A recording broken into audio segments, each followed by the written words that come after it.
ज्योतिबा फुले सावित्रीबाई फुले जो है उस जमाने के अंदर जब महिलाओं को पढ़ाना ही पाप समझते थे, उस वक्त अगर उन्होंने स्कूल भी खोली, समाज के तबकों का विरोध झेला सावित्रीबाई फुले ने भी, और सावित्रीबाई फुले को खुद को पढ़ाया महात्मा ज्योतिबा फुले ने। तो वो ऐसा व्यक्तित्व था कि पूरे देश के अंदर आज उनकी चर्चा होती है। महाराष्ट्र के तो अंदर हर घर में, हर गांव के अंदर उनके नाम की संस्थाएं बनी हुई है। तो ये तभी हो सकता है तब कोई त्याग की भावना से काम करे। तो एक महापुरुष के रूप में वो स्थापित हो गए देश में। अम्बेडकर साहब तो उनको अपना गुरु मानते थे, गांधी जी उनका बहुत सम्मान करते थे। ऐसा व्यक्तित्व का जब जन्म दिवस हो या पुण्यतिथि हो तो पूरा समाज इकट्ठा भी होता है। 36 कौम के लोग आते हैं। अभी राहुल गांधी जी ने बिहार में गए थे सामाजिक न्याय मंच की मीटिंग के अंदर, उन्होंने वहाँ ज्योतिबा फुले सावित्रीबाई फुले की फोटो को बताया कि ये होता है जो पति पत्नी ने मिलकर के समाज में सोशल सिक्योरिटी के लिए, सामाजिक प्रतिबद्धता को ध्यान में रखते हुए सोशल सिक्योरिटी के लिए जो उन्होंने संदेश उस वक्त दिया था, जिसकी आज भी आवश्यकता है। तो मुझे गर्व है कि आज हमारे सब लोग इकट्ठे हुए, 36 कौम के लोग यहाँ पर हैं, माली समाज के लोग भी हैं, जो वो माली समाज से थे वो। तो एक ऐसा महापुरुष जो है देश में पैदा हुआ, ठीक है, सभी लोग सम्मान करते हैं। महात्मा जी ने तो दलितों का, अछूतों का उद्धार किया, और एक तरफ दूसरी सोच ये है कि नेता मंदिर में जाते हैं तो मंदिर में गंगा जल छिड़का जाता है। देखिए, उसकी तो हम सबने निंदा की है, लोग पुतले जला रहे हैं, ये तो एक मानवता में कलंक है। ये मैं बार बार कहता हूँ, ये बात आप लोग सुनते होंगे कि छुआछूत अपना आपके अंदर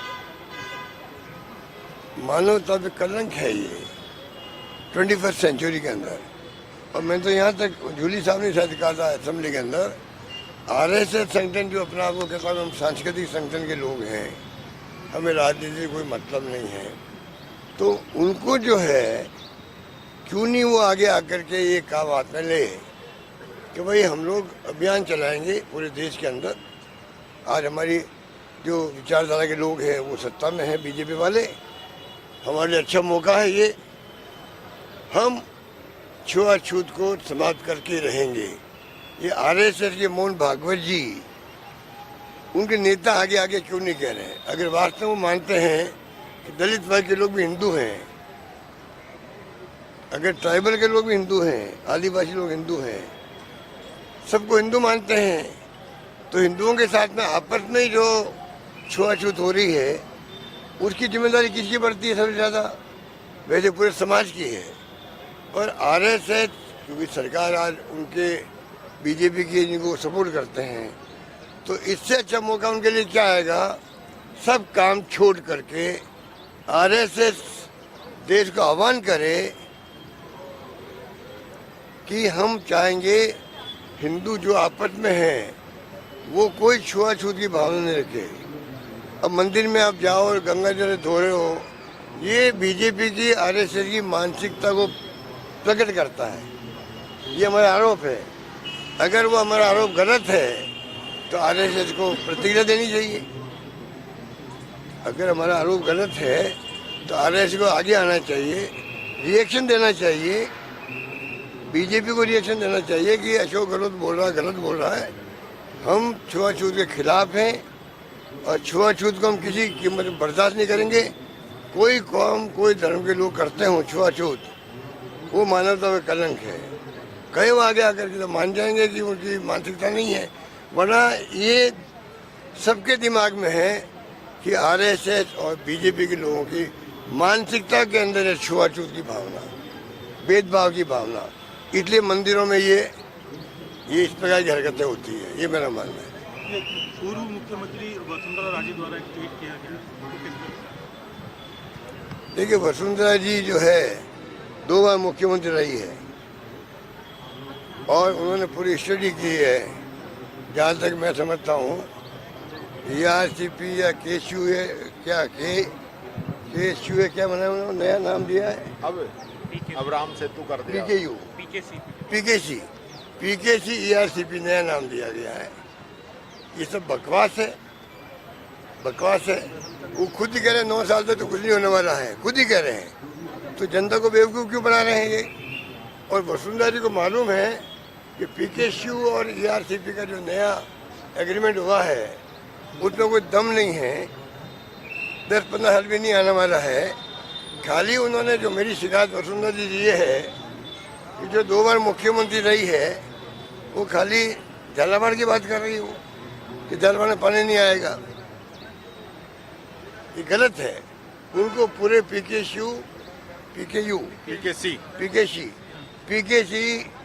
अब नया नाम जबान पे नहीं आता भैया, क्योंकि नाम में कोई दम नहीं है इसलिए नाम जबान पे नहीं आता है।